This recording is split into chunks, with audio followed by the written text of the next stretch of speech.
Good evening, and welcome to tonight's debate on opposing views of Israel and Palestine. My name is Dan Gordon. I'm very pleased to be the faculty advisor to the University Union. The University Union is a debating club created by UMass students and modeled on a highly respected debating society at Oxford University called the Oxford Union. This will be the first of a series of debates sponsored by the University Union. Tonight's debate is important because its topic, Israel and Palestine, is so controversial. But for the students in the University Union, what's equally important to the debate topic is the debate format. For debate gives us an opportunity to compare interpretations and to better understand the different sides of an argument. There are many lectures in the classroom and out of the classroom, lectures that promote one particular viewpoint and don't consider opposing opinions. We're really in need of more public debates on our campus.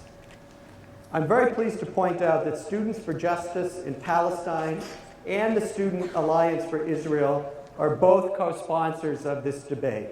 This is the first event at UMass that both groups have sponsored. The speakers, too, are committed to getting along with each other within the debate format, and they'll be eating and drinking with each other after the debate. With the opposing sides committed to getting along, there's really no reason for members of the audience to create interruptions or disruptions. We should all sit back, enjoy, and listen with the hope of learning something new from both sides of the debate. We can reserve our applause for the end. Another rule or two of the game, UVC TV is here and will be recording the debate. Beyond this, filming and recording are not part of this process, so please don't film or record, and flash photography is also prohibited. Now, I'm pleased to introduce Owen Wiggins, one of the founders of the University Union. All of the student leaders in the UU have worked very hard to make tonight's debate possible. Owen will tell you more about the format of the debate, and he will proceed to get the debate started. Owen, it's all yours.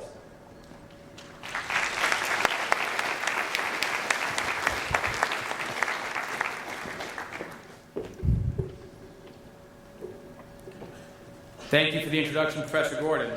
I will briefly explain the format and introduce tonight's speakers. The first part of tonight's debate will consist of one opening statement from each side that will be 10 minutes long for each side. Then, each side will be allowed a 10-minute opening response. The opening response will respond directly to the opening statement of the other side.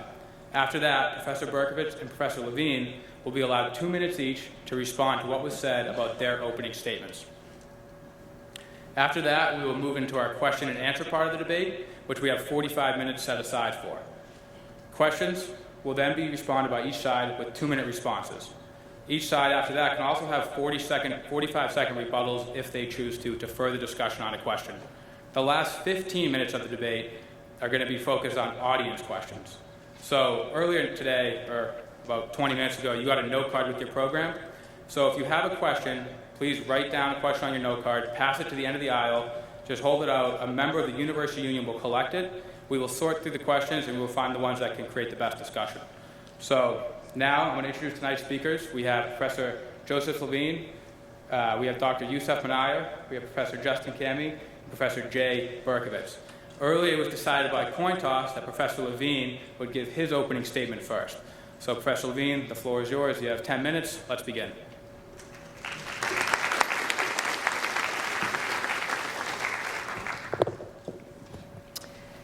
In June of 1967, Israel won a stunning military victory over Egypt, Syria, and Jordan, occupying the West Bank, East Jerusalem, the Gaza Strip, the Sinai Desert, and the Golan Heights in Syria.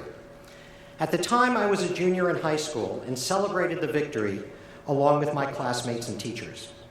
However, I was brought up short by one of my classmates who asked me a naive question about all the celebration. What gave the Jewish people the right to settle in Palestine and set up a Jewish state there in the first place, he asked. I was quite taken aback. Whoever asked that question, after all? Well, tonight I want to ponder that question again and present my case that there is in fact no such right, and that recognizing this has profound consequences for how one understands the current conflict. Over the years, I have heard many justifications for the Zionist claim to Palestine, religious ones, that God gave the land to the Jews, and that the Jews have been praying and yearning for their return to the land of Israel ever since the Roman conquest of Judea 2,000 years ago. Secular ones, that the British gave it to the Jews through issuance of the Balfour Declaration of 1917, that the United Nations gave it to the Jews with the Partition Resolution of 1947, and the one I came up with in response to that student, that the Jews had purchased the land on which they set up their state. Perhaps I don't need to say why the religious justifications are non-starters. They clearly cannot ground claims against others who do not share these religious commitments. As for the appeal to British and other international authorities, the obvious question is, who gave them the right to give away the Palestinians' land? I'm not asking who gave them the authority if by that you mean power. I'm asking an ethical question. And I assume that's the question that matters to most of us here. Who has a right, based on a decent theory of justice, to grant the settlement and sovereignty rights currently exercised by the Zionist movement in Palestine? I can see no reasonable answer other than that this right resides with the indigenous people of Palestine, the Palestinians. And one thing is clear from the history. They never gave the Jewish people this right, never recognized the Jewish people's claims to Palestine, and whenever possible, they expressed their vehement opposition to the Zionist project unfolding in their land against their will. What about the argument that we bought it? That sounds reasonable. After all, when you buy something, it's yours to dispose of as you see fit. In response, first some history about the land purchases that launched the Zionist enterprise. A lot of those purchases were from absentee landlords who resided elsewhere. Often there were large numbers of Palestinian tenant farmers working the land whose families had been there for generations. When the land was sold to the Zionist movement, these tenant farmers were forcibly removed. To add to their woes, at the same time, the Zionist movement pursued a Hebrew labor policy, attempting, not always successfully, to freeze out Arab or non-Jewish workers from the labor market within the developing economy of the Yishuv, the name for the Jewish Zionist settlement in Palestine. These two policies were significant causes of the increasing Arab resistance to the Zionist project and the growth of Palestinian nationalism throughout the period leading up to the establishment of the State of Israel. But let's ignore that for the moment. Still, the purchase argument doesn't work for two reasons. First, at the time of the UN Partition Resolution of 1947 that proposed two states in Palestine, one Jewish and one Arab, with Jerusalem an international city, Jews owned roughly 6% of the land, but were granted roughly 55% of the land for their state. If economic ownership could ground a political sovereignty right, it would only extend as far as the actual ownership did. But more important, economic ownership doesn't entail political ownership or sovereignty. To see this, just imagine that Saudi citizens bought up a contiguous area of Southern California. That wouldn't give them the right to establish a Saudi mini-state on that land. Purchasing land gives one private rights of certain sorts, but political sovereignty is another issue. If we believe in democracy, we believe that political sovereignty belongs to the people who live on the land, all of them. And to repeat, the Palestinians, who constituted the vast majority of the population of Palestine at that time, did not consent to this arrangement. Indeed, they went to war to stop its implementation. Now, the Palestinian rejection and military resistance to the UN partition plan is usually trotted out as evidence of Palestinian refusal to compromise, and therefore a reason they deserve to lose 78% of their land in 1948. By the way, note the increase from 55% to 78% after Israeli military conquests, and then the rest in 1967. But why shouldn't they have rejected the plan? What right did the UN have to give their land and political sovereignty away? Palestinian resistance to what they quite reasonably saw as the theft of their national rights in their homeland inevitably led to a history of violence we are still dealing with today. During the war of 1948-49, the vast majority of the Palestinian population of the areas incorporated into the State of Israel, some 750 to 900,000, were expelled from their homes and villages and not allowed to return. They and their descendants make up the Palestinian refugees people talk about. Even after the war was over, thousands more were expelled, and thousands were also shot trying to return to their homes. Close to 400 Palestinian villages were basically wiped off the map. Palestinians who remained in Israel were subject to a military regime restricting every aspect of their lives until 1966. In 1967, another 200,000 to 300,000 Palestinians were expelled from their homes in the West Bank and Gaza, adding to the refugee population. Since then, Palestinians have suffered through decades of brutal occupation, culminating in the attack on Gaza in July to August 2014, in which about 2,200 Palestinians were killed, the vast majority civilians, and about 500 of whom were children. Thousands of homes were totally destroyed, along with mosques, hospitals, schools, and vital infrastructure like power and sewage plants. And of course, we've seen an escalation in violent resistance and response in the past few weeks. Once one accepts that no legitimate right underpins the Zionist claim to a Jewish state in Palestine, several important consequences follow for how we view the conflict today and what we would consider a fair resolution. I will end by mentioning two. First, the Zionist enterprise, far from being the legitimate expression of an oppressed people's right to national self-determination, is actually yet another manifestation of European settler colonialism, of a kind with the English settlement of North America and the expulsion and decimation of Native Americans. The aggrieved and oppressed party in this conflict is the Palestinian people.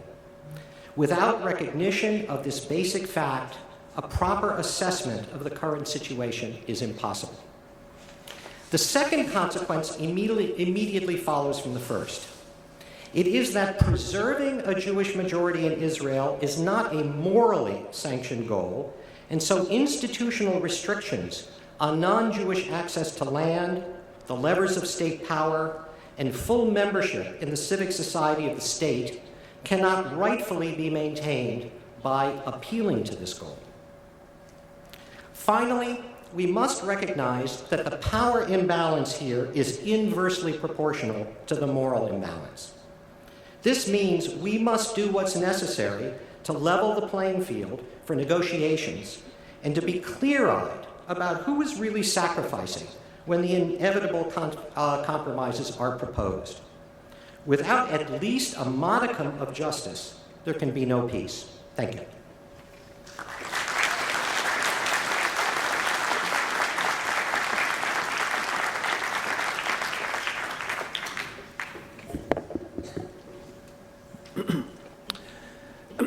We are here this evening to debate one of history's most intractable problems, the heartbreaking failure of Arabs and Jews to coexist in Israel and Palestine.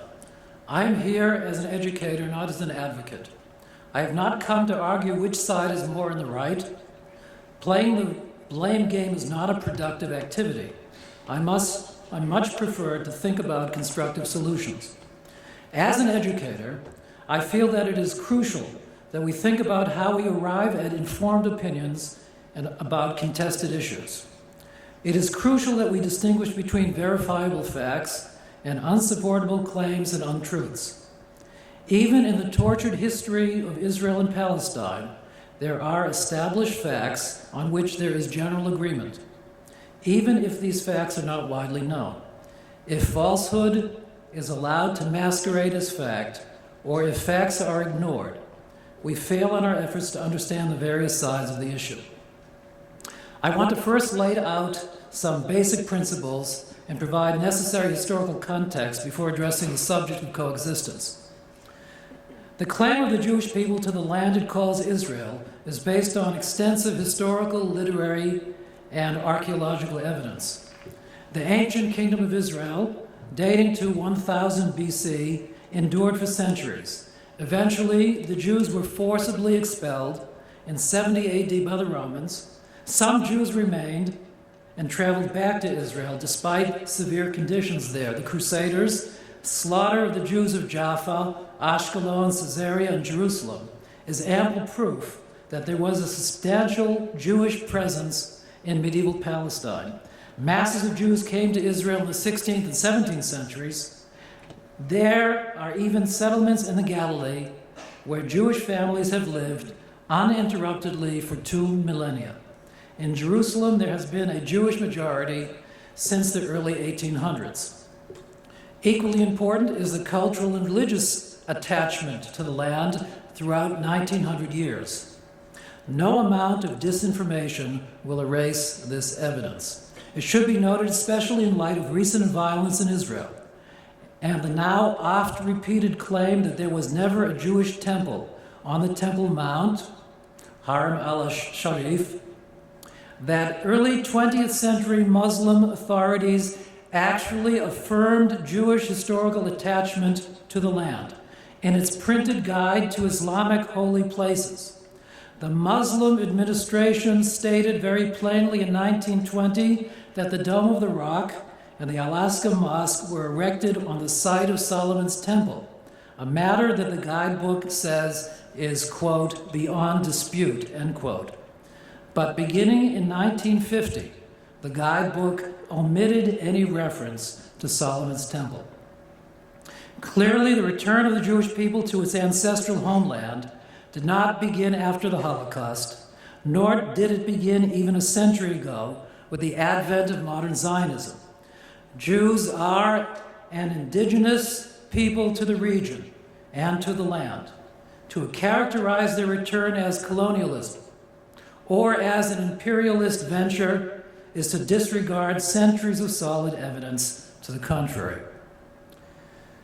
The modern return of the Jewish people to the land of Israel in the 19th century drew its inspiration from these earlier connections. On land purchased from Arab landowners, the Zionist movement transformed a largely urban and rural Jewish population into a society of workers and farmers.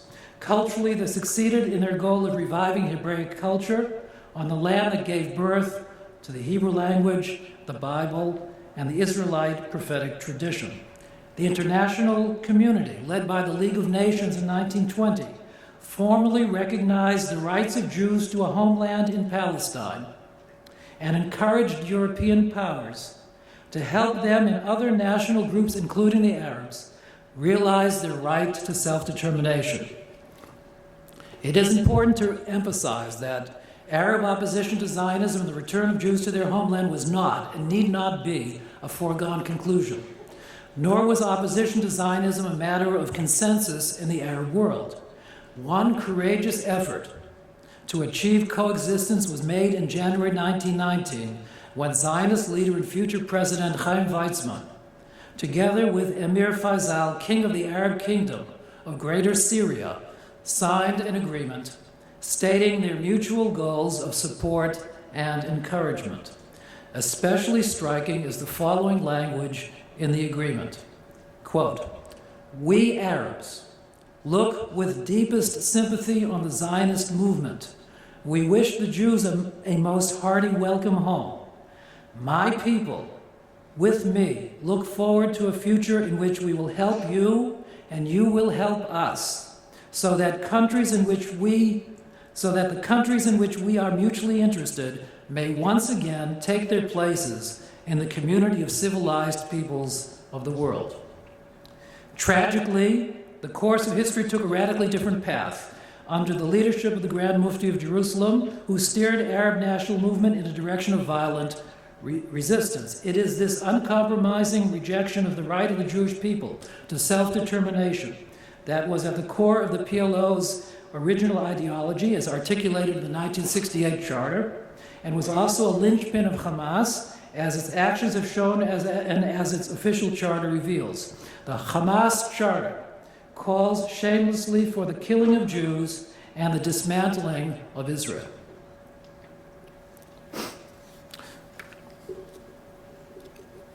going to skip some sections because, in the interest of time, and move to two hot-button issues that are certainly on the table today: occupation and apartheid. BDS, the Boycott, Divestment, and Sanctions Movement, alleges that Israel is responsible for two major offenses against the Palestinian people: occupation and apartheid, and that Israel therefore ought to be treated as a pariah among the nations. BDS's efforts are designed to be punitive and to delegitimize Israel, not to achieve reconciliation. Now, on the matter of occupation, critics of Israel assume that the occupation of the West Bank of Palestine, which has been under Israel's control since it conquered the territory in 1967, is the problem that most urgently demands a solution. I share the concern about occupation. However, ending the occupation cannot occur other than through negotiations. Ending the occupation must be through negotiation. Whenever Israel has unilaterally withdrawn from territory it occupied, as in the case of Gaza in 2005 and southern Lebanon earlier in 2000, the results have been quite disastrous. In each instance, the vacuum was filled with extremists who were intent on destroying Israel: Hezbollah in Lebanon and Hamas in Gaza. Any territorial withdrawal must be negotiated to ensure that a responsible party will be in control after Israel vacates. This is precisely the concern today felt by Israelis who desire an end to occupation. How can they be certain that Hamas will not take over those territories in the West Bank and fire missiles into Israel as they have from Gaza? On the issue of apartheid, simply put, the comparison between Israel and South Africa is unreasonable. Under apartheid, every detail of life was subject to discrimination by law based on skin color. Black South Africans could not vote and were not citizens of the country in which they formed the overwhelming majority. Apartheid laws dictated where they could live, work, go to school, and travel. But conditions in Israel are not like this. One must distinguish between the Arab citizens of Israel, 22% of its total population, who have the vote and sit in parliament, and Palestinian residents of the West Bank and Gaza who are not citizens of Israel. First, because they do not wish to be, since they claim their goal is the formation of an independent state, and because the territories in which they live are under administration until there is a negotiated settlement. Those who are citizens include Salib Gibran, an Arab judge who sits on Israel's Supreme Court, Dr. Ahmed Aid, who is head of general surgery at Hadassah Medical Center, Dr. Aziz Darwashi, who serves as director of emergency services at Hadassah. Cutting to the quick. I am for a two-state solution, not only for the sake of Palestinians who deserve a state of their own, but for the sake of Israel as well. It is very important for Israel, for Jews who have come to fulfill the legitimate right of self-determination of the Jewish people in the land of Israel, to recognize the same right that other inhabitants of this land have. I have more to say, but I'll stop here in the interest of time. Thank you.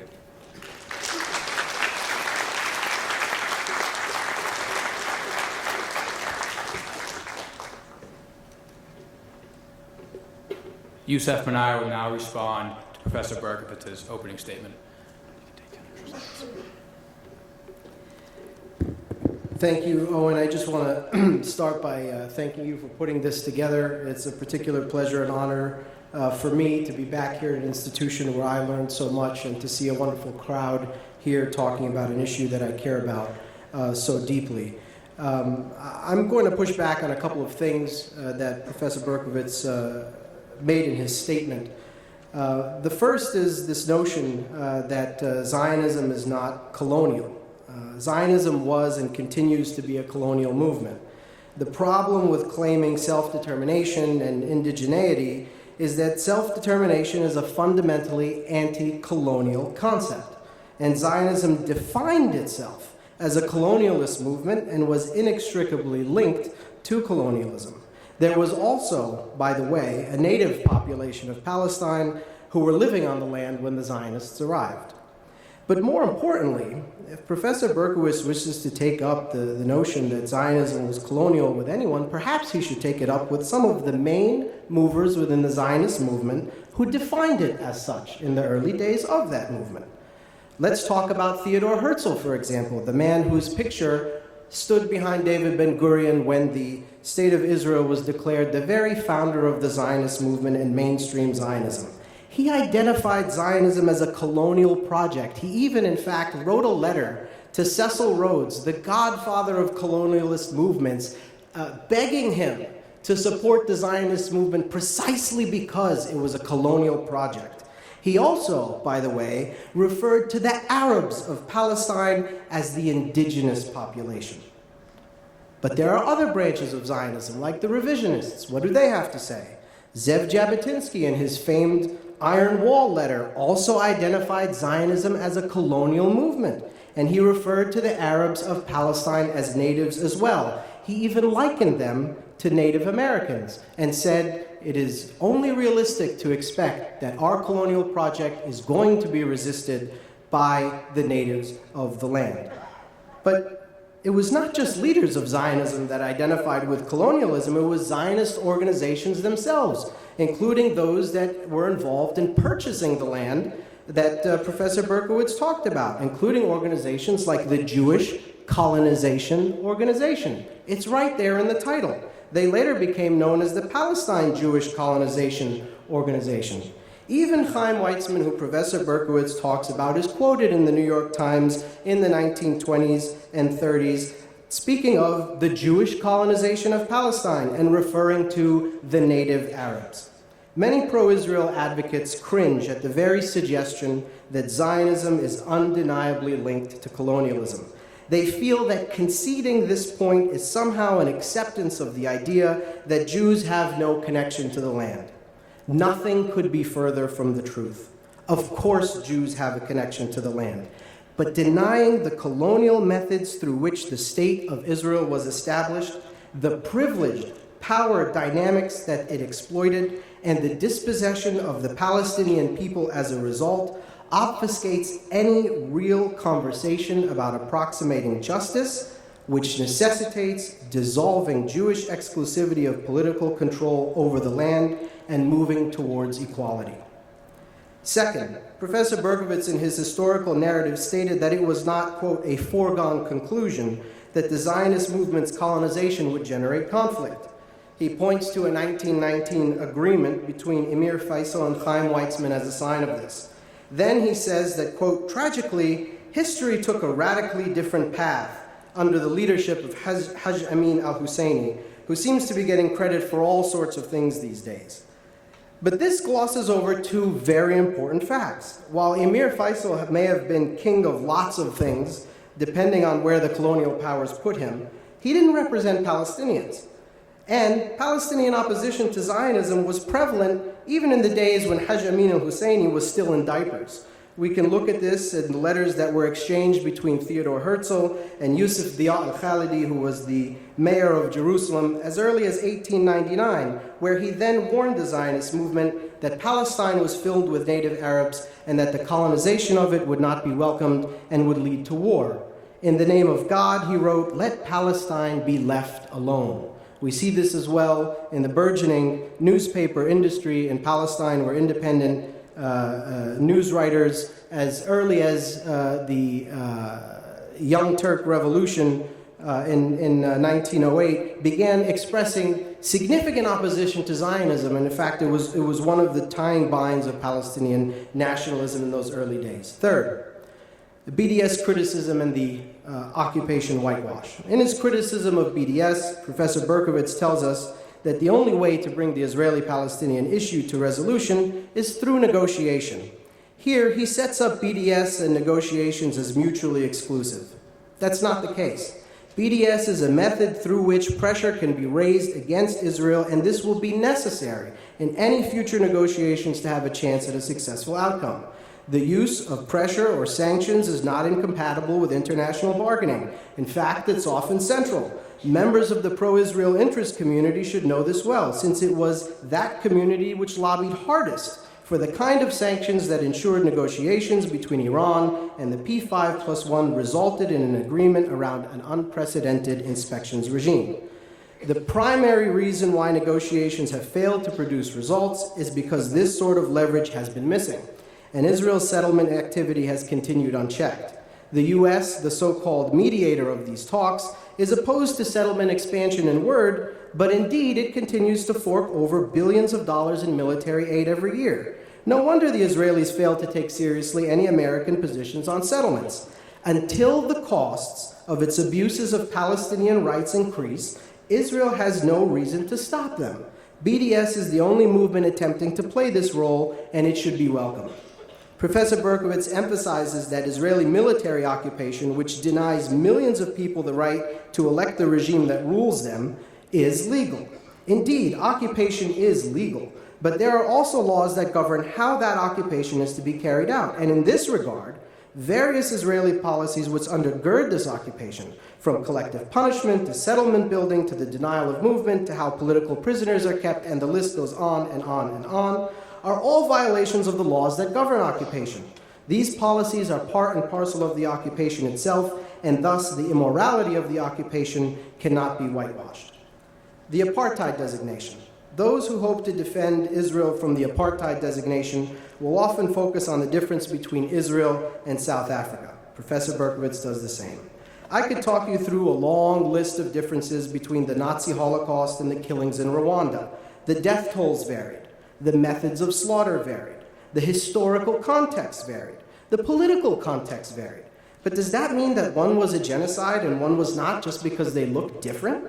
Of course not. Arguing in this way would be like arguing that an orange is not a fruit because it doesn't look, taste, or smell like an apple.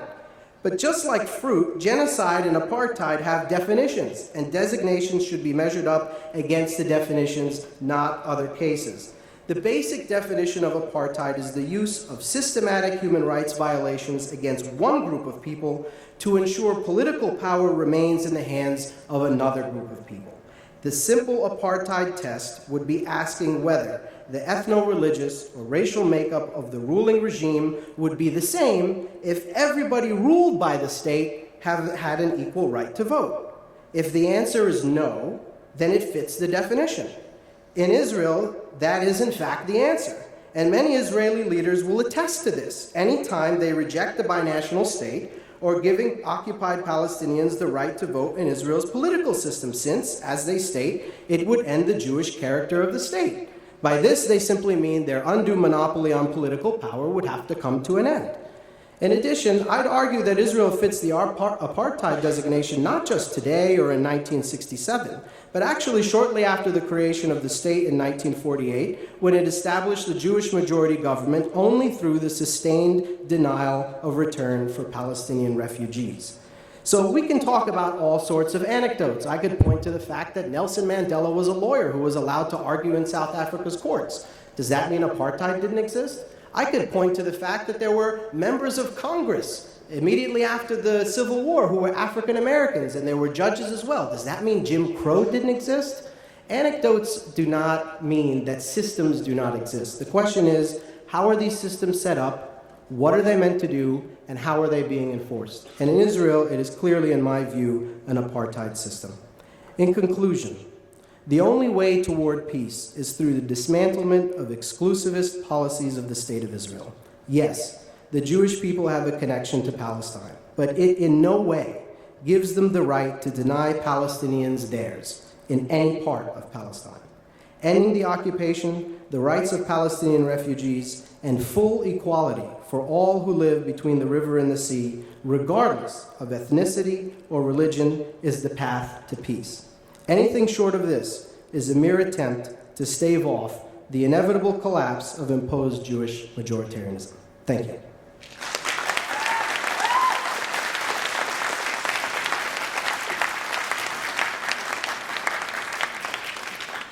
Professor Kami will now respond to Professor Levine's opening statement. Thank you very much. I really want to thank Owen for organizing this. It's a real pleasure to be here with my colleagues and to have this opportunity to speak to all of you. Obviously, there will be some disagreement, and disagreement is good on college campuses. It's a way for us to sharpen our own thinking and our own ideas.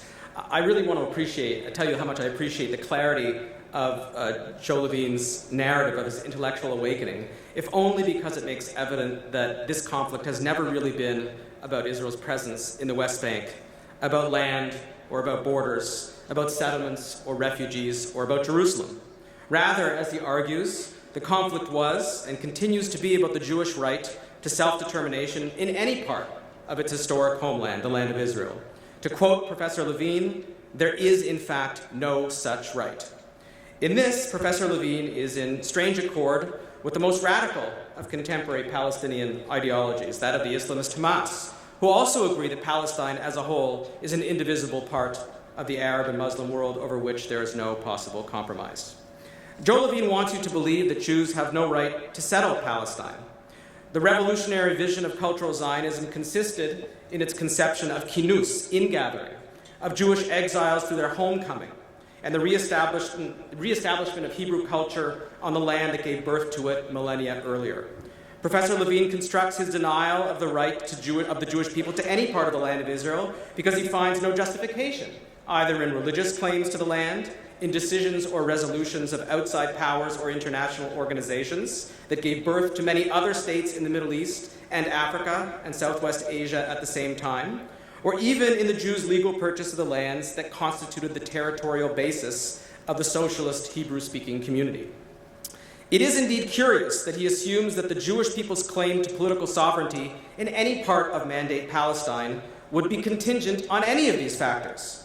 Since Professor Levine curiously and conveniently leaves out history, allow me to make the following point, equally as clearly as what I find are his discriminatory denials of it. The right of the Jewish people to a state of their own is not dependent on the permission of Palestinians, the Arab or Islamic world, or of the international community. It is not a right given to the Jews by others out of pity or out of guilt or out of colonial plans, but a natural right accorded to them by a bond of almost 3,000 years between a specific people and a particular land. That the Palestinian Arab people also claim the same piece of territory does not in any way vitiate the legitimacy of the Jewish claim. This is, in fact, what makes it a tragedy. Professor Levine's inability to recognize that the Jewish people's physical and historical connection to the land of Israel runs at least as deep as that of the Palestinians, and certainly much longer, allows him to conveniently deny that Jews are equally indigenous to the land of Israel. Moreover, if the Jews are not native to Palestine, what are we to do with the inconvenient fact that many ancient texts and writings from the period, such as those by Josephus, find the land populated by the ancestors of the modern Jews, and alas, not yet populated with Palestinians? What are we to do with Jesus, the Jew, walking the hills of Galilee and Jerusalem, unless we're willing to say that Jesus is a complete fabrication of the historical imagination? What are we to do when ancient scrolls composed in Hebrew more than 2,000 years ago are found in a cave by the Dead Sea? What are we to do when coins from the Bar Kokhba revolt of the 2nd century are unearthed from the soil of Roman-occupied Judea with Hebrew letters proclaiming for the sake of Jerusalem? What are we to do when we recognize that before there was a Paris or a London, before there was a Moscow or a New York, Jewish kings and prophets walked the city of Jerusalem, giving to humanity the gift of monotheism from the only capital the Jewish people have ever known? What are we to do when the long history of Jewish collective memory, articulated by the medieval poet Yehuda Halevi, writing from Spain, proclaims, "My heart is in the east, but I am at the very edge of the west"? Or Jews through the centuries at their Passover Seders, saying, "Next year in Jerusalem"? Or Jewish wedding ceremonies, concluding with a breaking of the glass in commemoration of the Jewish exile? One would need to ignore all of this, the archaeological, the textual, and the material evidence of a Jewish presence in the land of Israel, and also the unbroken bonds of group longing and collective memory for return to it, to do what Professor Levine has accomplished: deny that the Jews are also native to this land, a nativeness that predates the Islamic conquest of Palestine by more than 1,000 years. It is enough to say that exclusivist claims of Palestinian indigeneity are themselves discriminatory. The Jewish people's native connection to the land of Israel is not subject to a statute of limitations, and no amount of academic sophistry can transform the truths of Jewish history into a denial of its realities. Professor Levine then goes on to argue that because the Palestinians never consented, that's his language, to Jewish sovereignty in any part of the land of Israel, any Jewish state there, no matter how big or how small, is illegitimate. The logic of this is also baffling. The Jewish people's right to self-determination is no more dependent on the consent of the Palestinians, or any other party for that matter, than the Palestinian right to sovereignty, which I acknowledge, is dependent on Jewish consent. Self-determination for each community is their national right, and unless we are doomed to endless conflict, the only way to reconcile these two competing rights is through negotiation and compromise, not, as he suggests, through politicide. That his denial of Israel's right to exist comes from his ethical sensitivities, also his language, says more about his conception of ethics than it does about Israel or the Jews. Professor Levine's construction of a meta-narrative in which one party is entirely innocent and the other is entirely guilty is also at the core of this conflict. It is a form of political incitement and historical revisionism. It also allows for the kind of moral confusion that leads him to proclaim, quote, the inevitable history of violence that resulted from the Jews' unwillingness to capitulate to Palestinian objections and just go somewhere else. It should go without saying that there are many aggrieved peoples around the world who have not chosen a, quote, inevitable path of violence to settle claims of injustice. And to excuse it is to treat Palestinians as somehow different, neither responsible for their political decisions nor mature enough for their reactions. By arguing that the Palestinians, and again I quote, are the only aggrieved party, only aggrieved and oppressed party, Joe Levine casts them as innocent victims, buying into the Palestinian victimization as a political strategy that conveniently deflects attention away from their own violent actions and their own history of political rejectionism. For surely they're not responsible if they are the only aggrieved and oppressed party for the slaughter of Israeli athletes at the Munich Olympics, for the murder of Jewish preschoolers in Ma'alot, for bombing families at pizzerias or college students at the Hebrew University, for hijacking airliners, for firing tens of thousands of rockets from Gaza, which Professor Levine conveniently doesn't mention, only mentions what happens as a response to that, or stabbing victims over the past number of weeks to defend the honor of Al-Aqsa. Making excuses for the Palestinian decision to embrace a path of violence over negotiation, incitement over moderation, martyrdom over life, historical fabrication over truth is itself immoral. So how is it, I ask Professor Levine, that he denies the people with one of the longest histories of any national group still in existence on this planet the same right to self-determination afforded to many others, many younger nations with much more modest histories? Why is a nation state for the Czechs, or for the Poles, or for the Japanese, each with their own small minorities, not controversial, but for the Jews becomes a crime? It so happens that a Jew in Israel today is inhabiting the same land, speaking the same language, and belonging to the same people as his forefathers did thousands of years ago. How many other peoples today with states of their own can claim the same thing? One might ask Professor Levine why there is room in his moral imagination for more than 20 self-defined Arab states and 50 officially or majoritarian Muslim countries, none of whose legitimacy he calls into question, many of whom are products of the same colonial system he so derives, most of which do not meet his standard of the consent of the governed, but not for a single Jewish state on this planet. Perhaps Martin Luther King's remarks would be helpful here. The denial of the Jewish people of a fundamental right we justly and freely accord other nations is discrimination against the Jews because they are Jews.